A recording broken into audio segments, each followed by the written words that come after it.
We welcome in Aniket Ullal, VP ETF Data and Analytics at CFRA. Thank you for being with us. So we had a market that was on a tear, and then we had a couple of things give us the whammies yesterday. We had a weaker than expected bond auction and some hawkish comments from Jay Powell. What's your big picture on how the market is behaving right now? Well, on the equity side, ETF investors tend to react a little slowly to moves in the market. Obviously, over the last 1 month, we've had kind of a sideways move in the S&P. And so we've seen defensive sectors do better, both in terms of performance and flows. We've seen, for example, in October, we saw utilities and staples be the strongest sectors, which is a reversal from what we, of course, saw in the first 7 months of this year. On the bond side, surprisingly, even though we've seen these kind of hawkish comments and the possibility of a rate hike, we've still seen investors put money into longer dated treasury bond ETFs. TLT has been one of the most popular ETFs this year in terms of both flows and asset gathering. And so really, it's been interesting to see that even though we've seen declines in TLT quite significantly this year, that hasn't deterred investors from kind of calling the top on rates. So that's kind of the bigger picture of what we've seen for ETF investors. I mean, when you talk about TLT and a longer dated bond there, that ETF, is there risk involved with something like that?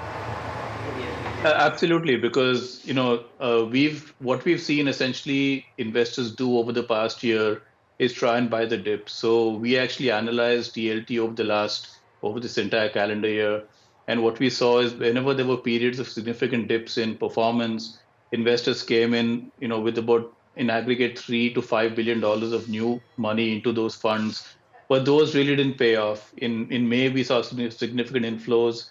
We saw something similar in June and also recently in October. All of these were periods where investors tried to call a top on rates, probably were trying to position themselves eventually for future rate cuts, but kind of got burned because rates obviously stayed high or may potentially even move higher. So there are risks with staying in these kind of longer duration products, but that doesn't seem to have deterred investors so far.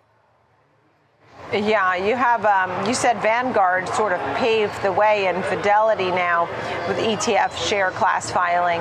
Why does this matter for folks?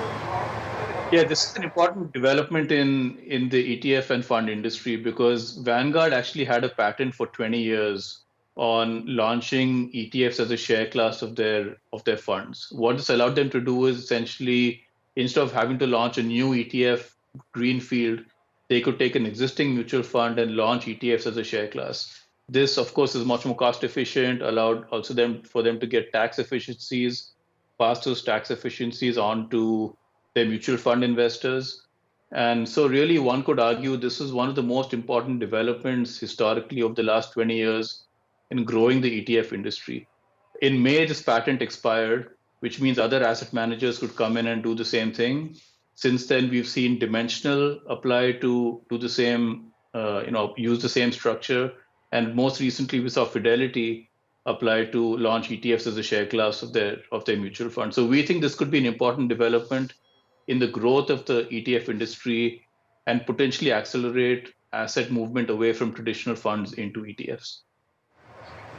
You were talking about utilities and consumer staples ETFs being a little more popular lately, right? Are people being more defensive? How are some of the different ETFs faring? Tell us about some of the trends you're seeing of late.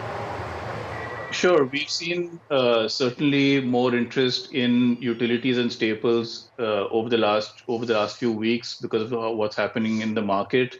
Our analysts tend to look at individual stocks within these ETFs, and within each sector they like particular kinds of subsegments. So for example, our equity analysts within the utility sector are more bullish on some of the California-based utility companies like PG&E, for example. So, it really depends. One has to do a little bit of a deep dive into each of the individual sectors and take a closer look at the holdings.